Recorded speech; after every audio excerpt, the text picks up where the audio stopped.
Hello friends, for those who don't know me, I'm Satarupa. I'm from Kolkata, a life coach, a counselor, a spiritual seeker and a channeler. And today also I have been guided by the masters to talk to you about a very essential role that most of us play in our daily lives. And I think most of you will resonate with this role. It's the role of a parent.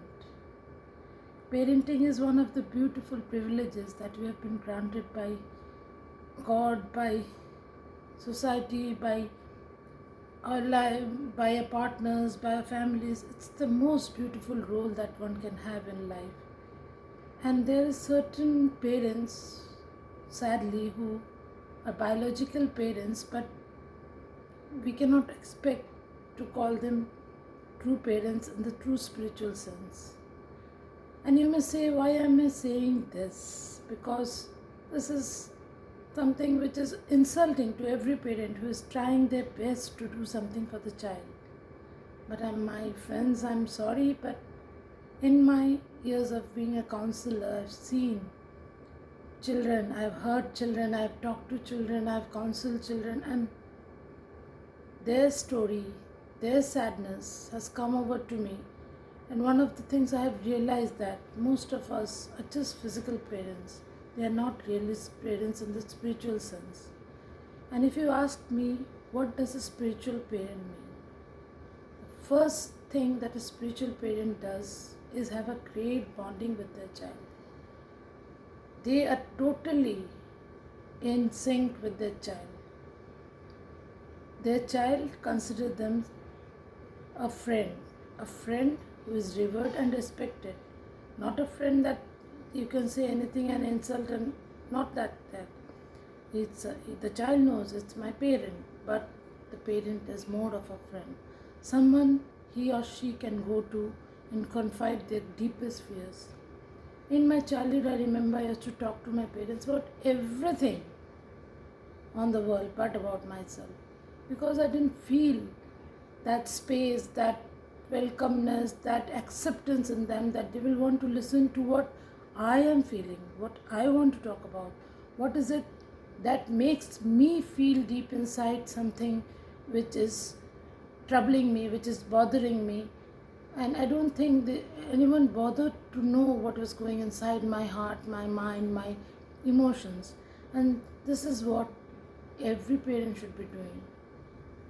A child should be like a friend, and a friend who can come to you with any troubles, knowing they will not be judged, but they will be accepted, and they will be advised. Obviously, if it is something to be advised about, it is something to be shared, it will obviously be shared. And if it is something to be celebrated together, the child knows it is something to be celebrated about. I still remember the day my first poetry came out in the Statesman, and my mother said, everyone writes poetry at 16 years of age. It was a moment of celebration that my parents should have been doing for me. But what she did, she made me feel small by telling me that everyone writes poetry at the age of 17, at the age of 16.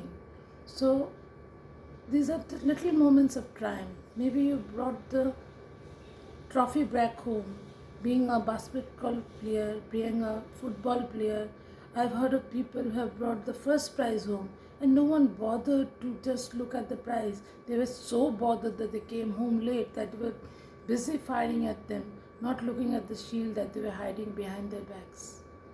These traumas carry on in all their lives, and they always go on not feeling important, not feeling loved. And it can create deep scars in their psyche. And as a parent, I don't think you will want to be the person who is giving the scars to the child. Another important thing we all parents stop doing after a certain age with the children is that we stop hugging them, we stop kissing them, we stop asking them to sit on our laps. I'm not saying that you ask an 18-year-old to sit on your lap, but you can always hug them. You can give them a pat on the back. You can touch their cheeks. It gives them a feeling of being wanted, being loved, being admired, being appreciated.